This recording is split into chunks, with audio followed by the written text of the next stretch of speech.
Welcome to the deep dive. Today, we're digging into something pretty dramatic that's been happening over at the Dutch media platform Black Box. Yeah, it's been quite the story unfolding. Definitely. We've got some really interesting source material here, basically, excerpts from a YouTube chat.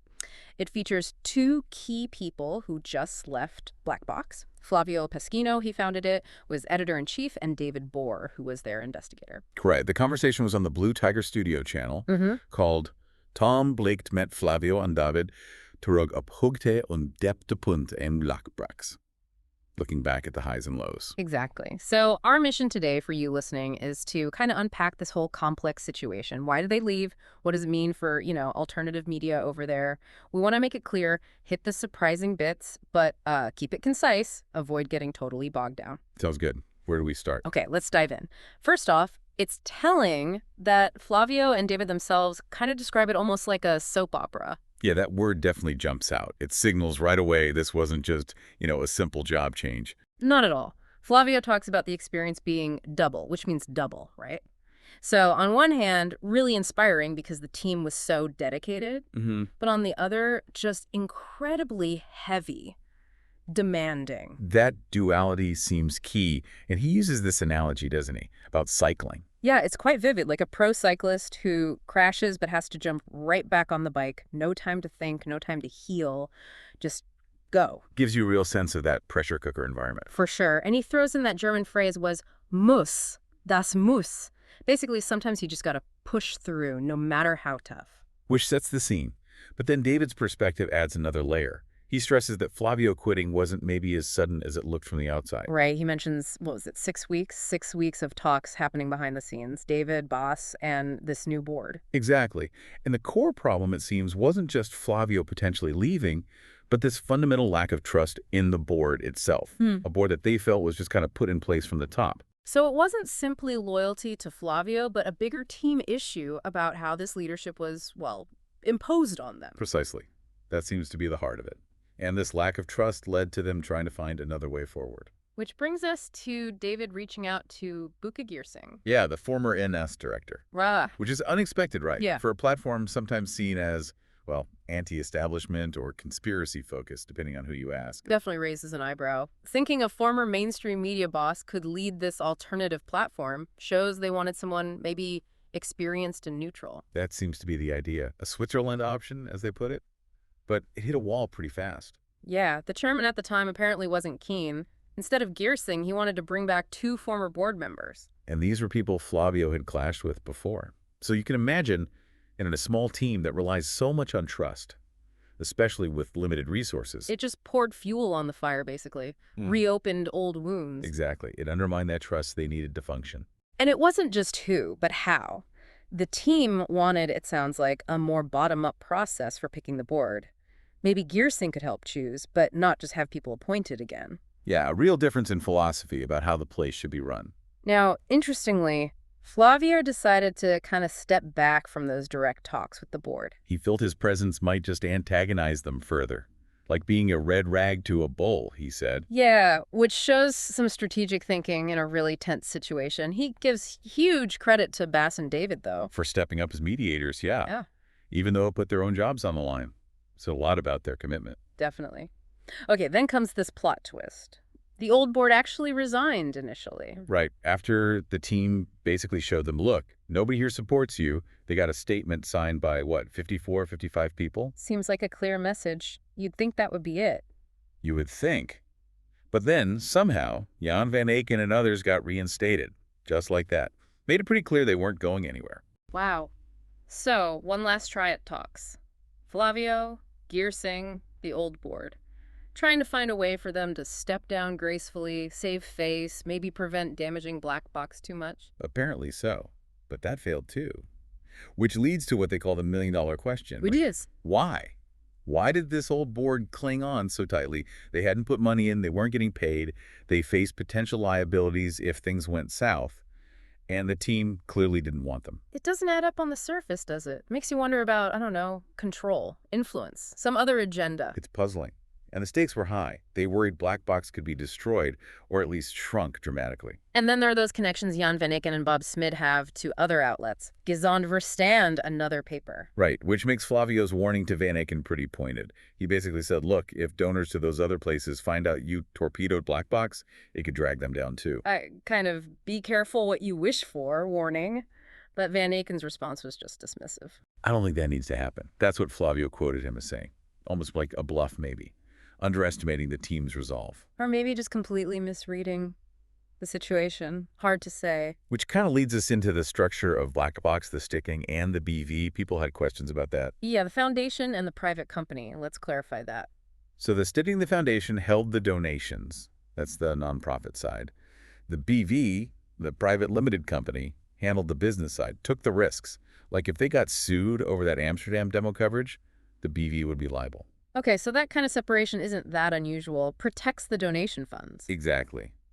They stress it wasn't set up for anything shady. The foundation watched over the BV's money. Daniel Pardone handled payments. They really pushed back against the idea it was just Flavio's private piggy bank. And Flavio mentions his long history in alternative media, seeing other projects fall apart because of board stuff, coups, as he puts it. Yeah, he even talks about attempts on his previous thing, Blue Tiger. Seems like a recurring hazard in this space. Independent foundations can be vulnerable. The word coup itself is interesting. Flavio seemed to initially see it as maybe things just going wrong, maybe even with good intentions gone bad. Whereas Daniel Pardone, initially at least, called it a straight-up takeover attempt, much stronger language. But then the irony. Pardone later brings back the very people he accused of that coup. Yeah, it really highlights how confusing and, frankly, contradictory some of these dynamics became. Makes you question motivations all over again. This whole thing then touches on a bigger concern, this idea of centralization in alternative media. Right. Flavio apparently warned Sander Campaner at Weltschmerz early on. He was worried about Jan van Eycken and Bob Smid having fingers in too many pies, basically. Too much influence across different platforms. He mentioned talking to Van Eycken back in 2020 about creating a kind of Netflix of alternative media. Yeah, an idea Flavio thought was a bad move strategically. Yeah. Especially if you see it as an information war, as he does. He felt diversity and decentralization were strengths. But now it seems Van Eycken and Smid do have significant behind-the-scenes influence in several key alternative outlets. Which makes those earlier concerns seem pretty prescient. Even if the goal isn't to eliminate other voices, just centralizing control raises questions about independence, right? Absolutely. Diversity of thought is crucial. And their strategy, or maybe just their attitude. This idea that everyone is replaceable.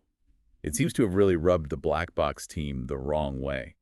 Especially the ones who'd been there since the early days, the real Corona fighters, as Flavio calls them. Yeah, that sounds like it would create resentment. He also shares that experience with Van Eycken, who apparently had this attitude of like, keep quiet and you can play along. Which really points to that clash, doesn't it? Old school, top-down management versus a more collaborative, maybe new world ethos. Definitely. Flavio admits he could never really figure out Van Eycken's true motives over the years. And we learn more specifics about the money, too. Van Eycken backing Gezond Verstand, de Thierry Krot, and that $100,000 loan to Black Box in 2022. Which, interestingly, wasn't because Black Box was broke at the time. It was tied to arguments about which studio to use. Suggests money being used as leverage, perhaps, or at least influence. Then comes that crucial board meeting in Italy, the big proposal. Shift Black Box away from deep dives, more towards a news journal format. Flavio saw that as potentially fatal. The bankruptcy of Black Box, he called it. Believed it would kill what made them unique. He says he felt pressured for 3 days to go along with it, and when he finally presented it to the staff... His heart wasn't in it, apparently, and the staff could tell. Yeah, they rejected it strongly. They knew their audience, knew the platform's identity. Which really set the stage for the final split. Flavio felt like he was being chased away. He realized the values, the mission. They just couldn't uphold them there anymore. Compares it to leaving other jobs when his gut told him it was just wrong for his soul, basically. And even then, there was that final offer to come back, but with conditions. Right. Gearsing as temporary chair, Flavio on the board temporarily, find a third person, sort out that money Daniel Pardone allegedly took, get compensation for lost donors. A whole package aimed at restoring trust and stability, but it was flat out rejected. Which led Flavio to that pretty stark conclusion. The only goal left for the old board seemed to be just to break Black Box. A harsh assessment, born from that final rejection. He also reflects on maybe being a bit naive, trusting people in power too much. And so, Lighthouse TV is born, with the core team that left. And crucially, set up as a BV, a private company, with Flavio in control. Learning from the past, it seems, about the vulnerability of foundations. We should also touch on David Bohr's story, why he joined Black Box in the first place. Yeah, he left a better-paying job back in November 2021. He was unhappy with the whole COVID policy situation, wanted to use his investigative skills, found a home at Black Box. And Black Box really did explode during that period, didn't it? Became a major platform for voices questioning the mainstream narrative on COVID. Absolutely. It grew incredibly fast, tapped into a real current of public feeling. Looking back, they mentioned some key moments from Black Box's history. That first interview with Keys Vason. The elderly man worried about the country. Ah. Yeah, that really set a tone, giving a voice to ordinary people's concerns. And that spoken word piece with Erwin Campanje, the ethicist, about treating the elderly during the pandemic, that was powerful. Very impactful. Then there were the more controversial interviews, like with Theo Shetters and Geert Vanden Bosch on COVID and vaccines. Drew a lot of fire from mainstream media for sure, but they argue it provided vital perspectives, potentially saved lives or healthy years for some. And giving a platform to people who believed they'd suffered vaccine damage. That was another key role they played, offering a space often denied elsewhere. Plus, David's own investigation into Zembla, that was a big win for them. Definitely. Forcing an apology from a major outlet, it shifted perceptions of Black Box, gave them more credibility in some circles. And their coverage of the farmers' protests, too, showing how they evolved beyond just COVID issues. Right, engaging with broader societal conflicts. So that brings us to the future. Lighthouse TV, what's the plan? Well, the mission sounds familiar. Qualitative, thorough, truth-finding analysis. They launch on May 5th. And they seem pretty confident they can get their audience back quickly. Yeah, they believe the demand is there for what they offer, for what was lost, in their view, at Black Box. They're aiming for 3 broadcasts a week, Monday, Wednesday, Friday. Similar format to Black Box today, maybe a bit lighter on Fridays. Seems to be the plan, and still focusing on giving a platform to those voices often shut out of the mainstream. But they know donations alone might not be enough long term. Right. They're actively looking for partnerships with entrepreneurs, trying to build a more sustainable business model. Flavio put out a direct call for interested business folks to reach out. Shows a practical edge, learning from experience maybe. Definitely. They sound very confident, banking on the team's dedication and the public demand. The timing of the launch, too, around Easter, on Liberation Day, feels symbolic. Like a fresh start, a renewal. Exactly. Despite the, bitter pill, as they call it, of what happened to Black Box, the team's committed to carrying that original mission forward. And Flavio makes that point about the equipment, suggesting the Black Box Foundation Board could show some grace by letting Lighthouse TV use the studio gear. Yeah, avoid capital destruction, as he puts it. A chance to facilitate a smoother transition and maybe demonstrate some goodwill. So wrapping this all up, this deep dive really shows, I think, how fragile things can be in alternative media. Absolutely. It highlights these complex issues of trust, control, governance, but also the incredible dedication people really committed to a mission. And the launch of Lighthouse TV is clearly a new chapter, built directly on the legacy and the team of Black Box. So for you listening, hopefully you now have a much clearer picture of the forces at work behind the scenes there and what's driving these key players. It really makes you think, doesn't it? About that balance in independent media, the idealism versus the practicalities needed to actually survive. And how absolutely crucial trust and transparency are. Without them, can these ventures really last? What does this whole situation really tell us about the future of information and the challenge of keeping genuinely independent voices alive and well? Something to ponder.